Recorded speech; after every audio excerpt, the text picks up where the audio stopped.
The psychology of money Morgan Housel की बहुत प्रभावशाली और आकर्षक किताब है।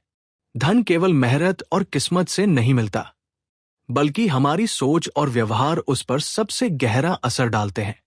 द साइकोलॉजी ऑफ मनी हमें सिखाती है कि पैसा कमाना, बचाना और बढ़ाना ये सब हमारे दिमाग की मनोविज्ञान पर निर्भर है।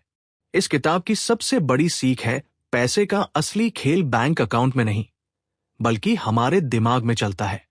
चलिए जानते हैं कैसे ये किताब हमें धन और जीवन की नई समझ देती है। अध्याय 1। हर किसी का अनुभव अलग होता है। पैसे को लेकर हमारी सोच केवल किताबों या आंकड़ों से नहीं बनती, बल्कि हमारे व्यक्तिगत अनुभवों से बनती है। हर इंसान अपने जीवन में पैसे को अलग ढंग से देखता है। मान लीजिए कोई व्यक्ति जिसने 1990 के दशक में स्टॉक मार्केट में पैसा खोया, वो हमेशा निवेश को संदेह की नजर से देखेगा। दूसरी ओर जिसने उसी समय में निवेश करके अच्छा लाभ पाया, उसके लिए शेयर बाजार सबसे सुरक्षित और बेहतरीन जगह होगी। लेखक बताते हैं कि हमारे जीवन का छोटा सा अनुभव भी हमारी फाइनेंशियल थिंकिंग को हमेशा के लिए प्रभावित कर देता है। यही वजह है कि हर इंसान का पैसे के साथ रिश्ता अलग होता है। उदाहरण के लिए 1940-50 के दशक में जिन लोगों ने महामंदी, ग्रेट डिप्रेशन देखी, वे जिंदगी भर खर्च और बचत में बेहद सतर्क रहे। वहीं जिन लोगों ने 1990 से 2000 के बीच इंटरनेट और टेक्नोलॉजी बूम देखा, वे ज्यादा रिस्क लेने वाले और निवेशोन्मुख बने। इसका मतलब यह है कि हम दूसरों की सोच को पूरी तरह से नहीं समझ सकते, क्योंकि उनकी परिस्थितियां, अनुभव और चुनौतियां हमसे अलग हैं। यही वजह है कि कोई एक फाइनेंशियल नियम सब पर लागू नहीं हो सकता। इस अध्याय की सीख ये है कि हमें दूसरों की तुलना करने से बचना चाहिए। हर किसी की मनी स्टोरी अनोखी है। सबसे अच्छा यही है कि हम अपने अनुभवों और लक्ष्यों के आधार पर पैसे की योजना बनाएं। अध्याय 2। भाग्य और जोखिम। पैसे की दुनिया में सिर्फ मेहनत और ज्ञान ही नहीं, बल्कि भाग्य, लक और जोखिम, रिस्क का भी गहरा प्रभाव होता है। लेखक एक उदाहरण देते हैं। बिल गेट्स, दुनिया के सबसे अमीर व्यक्तियों में गिने जाने वाले गेट्स की सफलता का कारण केवल उनकी बुद्धिमानी नहीं थी, बल्कि उनका भाग्य भी था।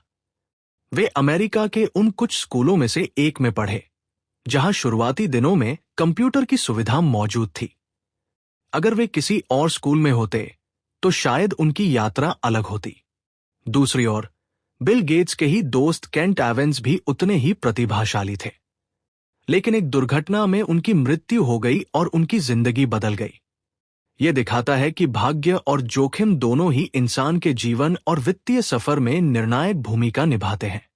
इसका मतलब ये नहीं कि हमें मेहनत छोड़ देनी चाहिए, बल्कि ये समझना चाहिए कि सफलता केवल हमारी काबिलियत का नतीजा नहीं है। असफलता केवल हमारी गलती नहीं है। हम में से कई लोग दूसरों की सफलता देखकर जलते हैं, लेकिन हमें यह समझना चाहिए कि उसमें उनकी मेहनत के साथ साथ किस्मत का भी हिस्सा है। उसी तरह अगर हम असफल हों तो इसका यह मतलब नहीं कि हम नाकाम हैं। यह जोखिम का खेल भी हो सकता है। सीख, वो अपनी उपलब्धियों पर घमंड न करें, क्योंकि उनमें भाग्य का योगदान भी है। असफलताओं पर पछताए नहीं, क्योंकि उनमें जोखिम का योगदान भी है। सबसे अच्छा यही है कि हम अपने प्रयास जारी रखें और धैर्य बनाए रखें। अध्याय 3। कभी भी इनफ न भूलें। पैसे की सबसे बड़ी समस्या यह है कि इंसान कभी संतुष्ट नहीं होता। जितना भी पैसा मिल जाए, वह और अधिक चाहता है।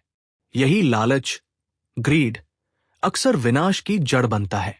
लेखक रजत गुप्ता का उदाहरण देते हैं। वे हार्वर्ड से पास हुए, एक बड़े निवेश फंड मैकिन्सी के सीईओ बने और करोड़ों डॉलर कमा चुके थे। लेकिन फिर भी उन्हें इनफ यानी पर्याप्त नहीं लगा। उन्होंने इनसाइडर ट्रेडिंग में हिस्सा लिया और जेल पहुंच गए। इसका कारण यही था कि उनके पास बहुत कुछ होने के बावजूद वे और ज्यादा पाने की लालसा से बच नहीं पाए। इस अध्याय का मूल संदेश है, उस संतोष ही सबसे बड़ी संपत्ति है वो जो आपके पास है वही पर्याप्त है अगर आप मन से संतुष्ट हैं। लेखक कहते हैं कि अमीरी का असली मतलब ये नहीं कि आप कितने करोड़पति हैं, बल्कि ये है कि आप किस पल पर कह सकते हैं, अब मेरे पास पर्याप्त है और मुझे और नहीं चाहिए। असली गलती तब होती है जब इंसान अपनी दौलत को दूसरों से तुलना करने लगता है। हमेशा कोई न कोई आपसे ज्यादा अमीर होगा, और अगर आप तुलना करते रहेंगे तो कभी शांति नहीं मिलेगी। सीख, वो पैसा जितना भी हो उसके लिए आभारी रहें। संतोष को जीवन का हिस्सा बनाइए। इनफ, समझने वाला व्यक्ति ही असली में सबसे अमीर होता है। अध्याय 4, कंपाउंडिंग का जादू। पैसे की दुनिया का सबसे बड़ा जादू है कंपाउंडिंग। कंपाउंडिंग कंपाउंडिंग का मतलब है छोटे छोटे निवेश। अगर समय के साथ लगातार बढ़ते रहें तो वे बहुत बड़े परिणाम देते हैं। लेखक एक बहुत बड़ा उदाहरण देते हैं, वॉरेन बफेट। बफेट को दुनिया का सबसे सफल निवेशक माना जाता है, लेकिन उनकी असली सफलता उनके बुद्धि से नहीं बल्कि समय और धैर्य से आई है। उन्होंने 11 साल की उम्र में निवेश शुरू किया और आज 90+ की उम्र में भी उनका पैसा कंपाउंडिंग से बढ़ रहा है। अगर उन्होंने इतनी लंबी अवधि तक निवेश न किया होता तो शायद वे आज इतने अमीर न होते। कंपाउंडिंग हमें ये सिखाती है कि जल्दी अमीर बनने की कोशिश से बेहतर है कि हम धीरे और लगातार बढ़े।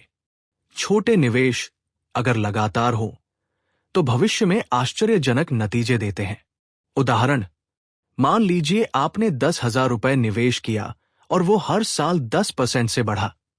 पहले साल में ये 11,000 रुपए होगा, दूसरे साल में 12,100 रुपए और 20-25 साल में लाखों में बदल जाएगा। यही कंपाउंडिंग का जादू है। समस्या यह है कि ज्यादातर लोग अधीर होते हैं। वे चाहते हैं कि पैसा जल्दी जल्दी बढ़े, और यही गलती उन्हें लंबी अवधि के लाभ से वंचित कर देती है। सीख, कंपाउंडिंग तभी काम करती है जब हम धैर्य रखें, जल्दी परिणाम पाने की बजाय लंबी अवधि की सोच रखें। छोटे निवेश को लगातार बनाए रखना ही अमीरी का असली रहस्य है। अध्याय 5, धन और दौलत का फर्क।